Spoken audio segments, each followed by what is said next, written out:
Good day, everybody. I hope you're having a good one. So in today's video, we are going to jump right in and talk about comparing and competing, especially with your food and body. And so before we get started, I want to make sure you know that this week is going to be a little bit different. There's going to be a lot more visuals and journal prompts and all those kind of things for you today, because it's going to be really important that you don't just take in information, but you actually act on it as well. And so if you don't know me, my name is Tracy Brown. I'm your host, and I'm a trauma-informed dietitian and a tuned eating specialist. So my work is based really in helping us use the language of food and body to come home more fully to ourselves and to get to know who we really are, not only as eaters, but hopefully as people as well, and who we want to be. So let's get started. Comparing. I think that just by observation, now that I have a kiddo, I recognize that I don't think it's inherently evil or bad to compare. It's the negative comparing is what gets us in trouble, and as many people online talk about, it's compare and despair, right? So humans do it. I totally notice if I'm at the grocery store or something else, if there's somebody younger than me, older than me, taller than me, smaller than me, bigger than me, whatever. But because, again, the more you work on these things of seeing where your judgments are, where your conditioning is, the less these things become a flinch or a catch in your system. And so noticing is one thing. Noticing in comparison to this person, I am shorter, which is pretty much 90, literally by my growth charts growing up, that's 99% of the population is actually taller than me. Maybe 99.5%. That's, how short I am. So anyway, interestingly enough, I wasn't given, of course it was I teased and bullied about it, yes, but in my own circle, height wasn't an issue or a value judgment, so I didn't have too much of a, I'm just giving you a really personal example. I wasn't really given oh, you better watch yourself and you better try to eat more so you can get taller and bigger, or it was just one of those things well, of course you're short. The probability is, because we're all pretty short, you're probably going to be short, so what's the problem? I was given that message, so I didn't really have this value judgment against my own shortness. Unfortunately, as you all know, we aren't given that luxury in this culture, that there's all different shapes and sizes of bodies, along with temperaments and skin colors and backgrounds and all kinds of things. We have learned either through direct experience or and learned value judgments, as well as just basically through osmosis. By watching people diet, I assume that's what was normal to be as a grown-up woman. By seeing the media that I was exposed to as a teenager, I'm oh, these are things that cool teenagers do when in terms of eating, food, body image, all those kind of things. That's what I learned to worry about. Could those same things have happened to me? Possibly, totally, maybe so, but those were my influences. So what I want to get back to around the comparison is that this stuff exists. We just need to acknowledge it, that being in different shapes and sizes of bodies have different kinds of body judgments that we've either learned, and our only hope really is to make a decision about, yes, those are there, and what am I going to do with this? How am I going to navigate your world, the broader world, with knowing that people might judge and compare. And so I'm going to go big first, and then we're going to go micro for us all individually here in a second. And so when you think about bigly comparing, our culture or whatever, yes, we live in, it is what it is right now. And obviously people like me and you watching these videos and who you share them with, we are all actively in our own little world trying to encourage and just help people recognize there's another way that you can notice, but there doesn't have to be a negative value judgment.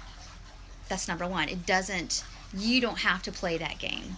And this is what I tell clients all the time is, yes, we live in a fat-phobic world, and you're probably going to go to medical professionals who have their own biases, have their own body image issues, have their own hang-ups and traumas and worries and flinches in their own system about doing the right thing, not being judged by their clients, their the people who work for them, their colleagues, their own family, they've got that same stuff. So they are definitely going to probably, and that's going to spill out obviously and probably on their recommendations to all of us. And I'm not saying it's right, I'm just saying that's the reality. So, or we're in our own families that we're going to feel rejected and persecuted by, whether it's for your weight, your height, what you look like, what you do for a living, who you partner up with, what career you have, then you might experience that. But for our purposes, we're going to talk about food and body. So you are going to face those things. And I'm not saying it's right. It's definitely not maybe fair. But who are we going to be in spite of it, essentially? And so this kind of goes to, if we can accept like this is where we're at, and I pray every day and I work hard every single day, individual sessions, these free videos, all the materials I put out there is to try to dismantle diet culture, how it does harm to everybody, how it doesn't elevate anybody's individual health, nor does it elevate the collective mental, physical, and emotional well-being of anybody. It just doesn't work. So thinking that like a larger body size is inherently bad makes everybody worse off, and it's toxic for everyone. And so we have to decide individually and as much as we can, collectively, to like, what would it be like if I didn't play that game anymore? That I just, didn't look at myself or other people and assume that like bigger or rounder or squishier or whatever you describe yourself, or too thin even, is, when I say too thin, your opinion of course, and I know there's all kinds of descriptors I can use, but we're not going to go there today, is not okay. There's something's inherently wrong with you. Now you might want to put behaviors in place for all different kinds of reasons that help you hedge your bets with health, but that's not this conversation. This is really about, the way I look is worse than somebody else, or is a worse version than what I used to look like when I was 10 or 16 or 20 or 40 or 60, and there's something wrong with me. We can't play that game anymore if we want to have actually a solidness in ourselves and this less flinchable ability to walk through this world. It doesn't mean that things don't hurt. It doesn't mean that getting rejected or judged doesn't sting. It does. It just means that we have a quicker bounce back, essentially, or we can understand the context and the nuance and even understand somebody else's stuff. And we don't have to like it. We don't have to. And we can think it's even wrong or gross or whatever. But it's not something that you are dragging around all day long, and it's impacting your food, certainly, as well as how you see yourself. And we're going to all have those days where it just feels like a heavy burden to like, why am I the only one in my family who's awake to this stuff? It can feel a lot, and that's where I hope these videos lift you up. I hope that other resources that I have and hundreds of other people have out there just let you know you're not alone. And it's, collectively this isn't totally your burden to carry. It's just doing your best that you can each and every day. So on the individual level, what I want to finish up here with is this, is that you are going to be in situations depending on whatever season of life you're in or the particular body that you have. Sometimes you're going to be eating more. You might be eating more than your partner, especially if you believe that you shouldn't be eating as much as your partner for whatever reason. Then that's going to cause suffering and misery. But the truth is, maybe you just need more. Maybe you need more every single day, and that's just your body. Maybe your amount of food is actually just fine. Maybe the person you're sitting beside is being a careful eater, or is just eating less in public and then not eating as much when everybody else is around. Maybe they just haven't eaten that much. Maybe something's going on, we don't know. But if you're comparing your experience is wrong based on what somebody else is looking like, there's no truth happening here at all. There's no truth here happening at all. And so that's something I want you to start to lay a foundation on, is that. Same thing with the body. Many of you may have heard my story of how I kind of, and I don't know who to give this the credit for. I was 20 years old. I was at the grocery store. I was putting all my binge food on the conveyor belt at the grocery store along with my diet food. And I saw a woman in a larger body next to me having a similar cart with a little one. So I assumed that there's more people that she was feeding the same kind of food as me. And I started to like notice her and think like, wow, I wonder what she's doing with that food, with, you know, assuming feeding a family and seeing her body. And I started to like have these clicks of like, wait a minute, I know what I'm going to do with this food. I can't make the assumption that I know what she's going to do with that food. And it's certainly, I don't know anything about her body and how she looks the way she is, and nor can anybody else based on what I'm doing with my food. People might think, oh, well, you're so healthy. I'm like, meh, probably not. I'm probably going to go binge my brains out this afternoon with this. So that's probably not the epitome of health. But based on my body size, I often, you know, obviously would probably get a pass for that. And that's not fair and that's not right. But it's the reality. And so it started to make me think, wow. So people might not think certain things about me based on what I'm getting ready to do with this food, but they might think things about her. And I know that I have some of that internalized too, and I don't like who that makes me. And so that was the breakthrough moment for me. Again, I was 20, I'm 40 now. That made me realize, oh, this is internalized stuff. And I don't like that. I don't like who that makes me feel like. I don't like that makes me feel kind of hypocritical to the other parts of how I behave in the world and how I treat people. And so enough is enough.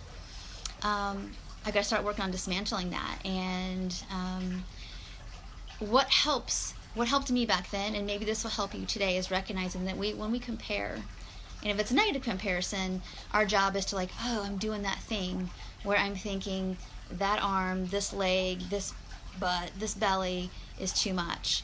And I think it's too much because it's like too white, or it's too squishy, or it's too out there. And you got to start unpacking like, well, too much for what, and who says, and what for. And just recognizing that none of the things that we say ultimately really have to do with who we truly are. It might mean that it's not as socially acceptable, but it's a whole lot different than who you are as a person, your value, and how lovable you are. And that's where you're going to start to see, like, I have to, what's the right word? Have an intent, like, every day about who I want to be with myself and my body, how I want to show up in the world, how I want to see others.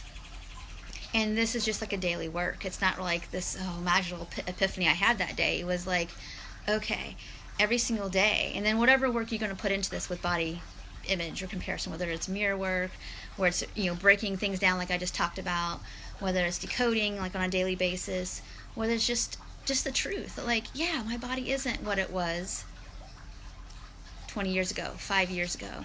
But that doesn't mean this body is bad. And get really specific. Don't hold back. Like, oh, well, I feel like this body is not as good because it's not as mobile. It's frustrating not to be not as mobile, but does that mean that this body is inherently less good? And the answer is no. Or this body is less good because my belly just sticks out more than it used to when I was young, or it didn't stick out as much because before I had 2 kids or 1 kid or 6 kids or whatever. And that doesn't mean sticking out is too much. Too much for what? Maybe other people who are stuck in diet culture to make assumptions about you, maybe. But for who you are and who you want to be, you're not too much. And so I'll kind of leave our video here with this. It's really important when we're comparing to recognize that we can't know anybody's experiences by looking at them, of course.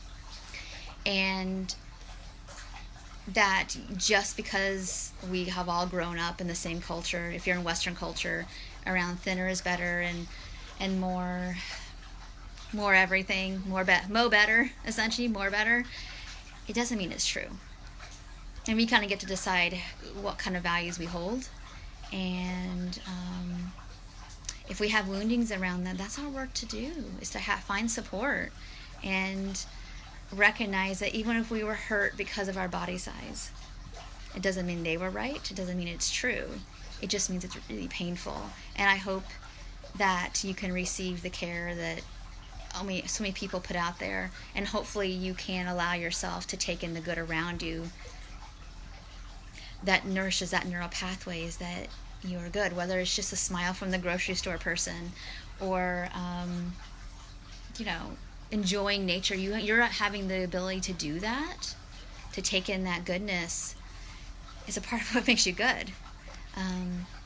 So I'll leave it at that. Just one last point is that if you catch yourself food and body comparing, just get really curious. That's all I can say, is get really, really curious. Start breaking down what you think it means to have certain body posture, look a certain way, eating a certain amount, what you think people think about that, what that means about you. And recognize that the only truth is you getting more solid in yourself, and that means feeding yourself enough and learning to, most of the time, honor your body and eat from hunger and fullness, eat what's supportive, sometimes eat for fun, no feeling guilt about it. When I say fun, meaning like full out, this is a fair carnival day and I'm good with that because one day is not going to make or break my health, or even many, many days along the line. So it's just really important.